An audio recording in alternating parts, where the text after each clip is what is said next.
अब हमारे पास क्या है 1.2 का क्वेश्चन नंबर 7, क्वेश्चन नंबर 8 हम क्या करेंगे पढ़ेंगे। बाकी पार्ट हमने पहले लेक्चर में पढ़ लिया। अब आपने क्या करना है, x की पावर क्या है 1 divided by 10 divided by c की पावर क्या है -1 डिवाइडेड बाई 5 और c की पावर क्या है -3 डिवाइडेड बाई 2।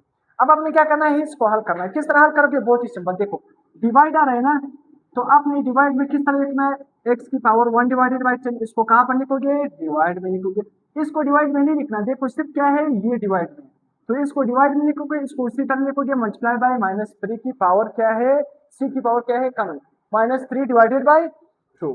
सही है।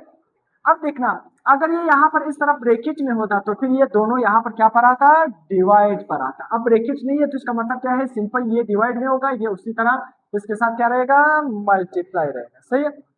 अब देखो आपने क्या करना है, बहुत ही सिंपल।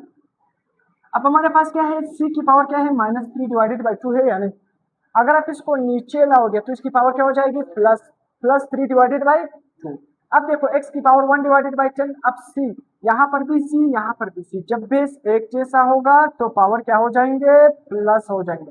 तो देखो -1 डिवाइडेड बाई 5 +3 डिवाइडेड बाई 2। अब देखो दरम्यान में प्लस मौजूद है तो आप क्या लोगे, एलसीएम लोगे। एलसीएम किस तरह लोगे, -1 डिवाइडेड बाई 5 +3 डिवाइडेड बाई 2।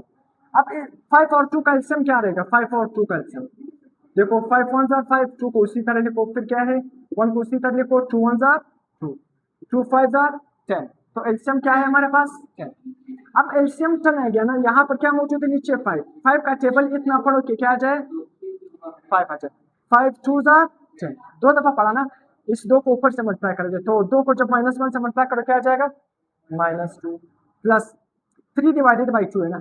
अब 2 का टेबल इतने तक पढ़ो कि क्या आ जाए 10 आ जाए, तो कितने दफा पढ़ोगे 5, 5 को किससे मल्टीप्लाई करोगे 3 से, तो 5 3 जार 15, 15 में से -2 निकालोगे क्या बचेगा 13, नीचे क्या है 10, तो c की पावर क्या आ गई 13 डिवाइडेड बाई 10। ये यहाँ तक हमारे पास हल हो गया।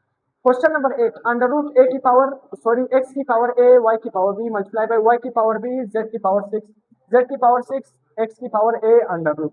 सही।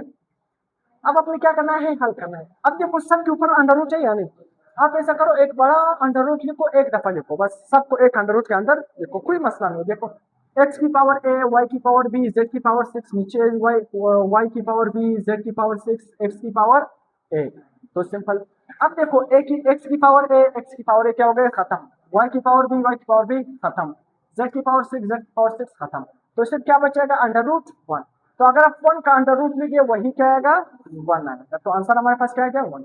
अब हम प्रॉपर क्वेश्चन नंबर 8 स्टार्ट करने जा रहे हैं, और क्वेश्चन नंबर 8 का पहला पार्ट हमारे पास क्या है, अंडर रूट a की पावर 3 b की पावर 3, यहाँ पर क्या है इंडेक्स में 4, यहाँ पर भी उसी तरह b की पावर 3 c की पावर 3, यहाँ पर c की पावर 3 a की पावर 3, किसके बराबर लाना है इसको 1 के बराबर। आपने इसको हल करना है लेफ्ट हैंड साइड को, और इसको राइट हैंड साइड के क्या करना होगा, बराबर लाना। किस तरह, देखो फिर से उसी तरह सबको एक अंडर रूट के अंदर लिखो, सबके ऊपर यहाँ पर इंडेक्स में क्या मौजूद है 4, तो यहाँ पर 4 लिखोगे। उसी तरह ऊपर क्या है a की पावर 3 b की पावर 3 c की पावर 3, नीचे क्या है b की पावर 3 c की पावर 3 a की पावर 3, तो लिख लिया। अब देखो a की पावर 3 a की पावर 3 खत्म, b की पावर 3 b की पावर 3 खत्म, c की पावर 3 c की पावर 3 खत्म, अंडर रूट के अंदर क्या आ जाएगा 1 बचेगा, तो यहाँ पर क्या बचेगा 4, 4 under root 1 is equal to 1। यहाँ पर इंडेक्स में 4 आ जाए 10 आ जाए, 1 का अंडर रूट जो भी हो इंडेक्स में जो भी नंबर हो वो फिर भी क्या रहता है 1 ही रहता है, तो 1 का अगर आप अंडर रूट लोगे तब आंसर क्या आएगा 1, तो 1 इज इक्वल टू 1। दोनों साइड बराबर आ गया, लेफ्ट हैंड साइड किसके बराबर आ गया, राइट हैंड साइड के बराबर आ गया। तो तक लेक्चर